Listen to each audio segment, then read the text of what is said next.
Our outdoor fish pond was turning green after only a few days, and I was looking at a way of keeping it clean without using harsh chemicals and regular cleaning. The other option is to add extra plants to the pond.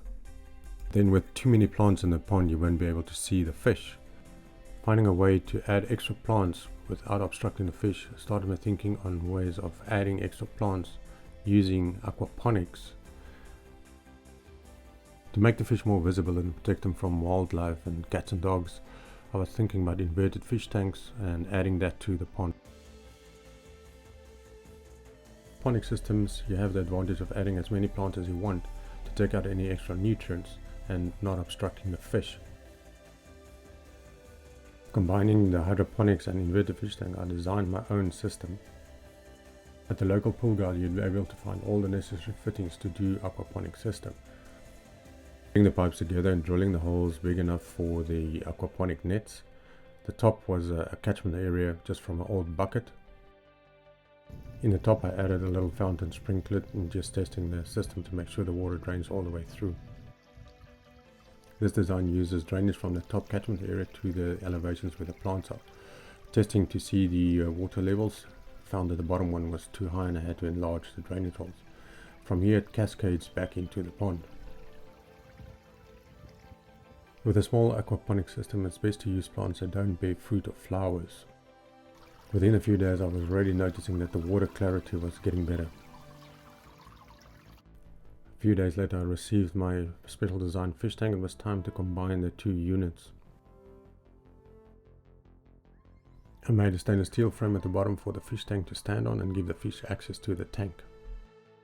We painted the pyramid with a sandstone look, and it was time to start cleaning the fish pond and add everything together.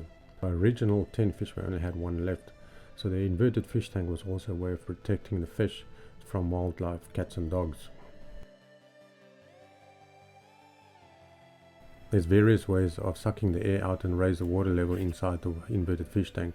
I just used a normal wet and dry vacuum cleaner and started sucking up the water level.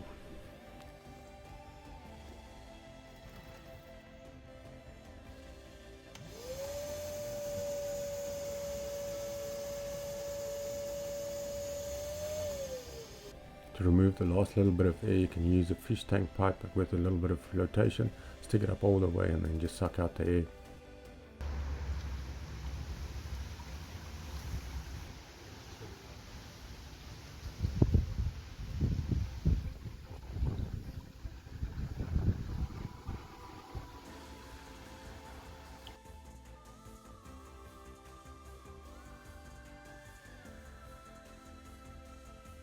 Within a day or two the water will start cleaning up and the fish will start venturing up inside the top of the tank. Add some extra lights inside the fish tank. I found these submersible lights online. They use 3 AAA batteries. You can use a remote through the water. They have multi-color function and you can set the light to a specific color if you want.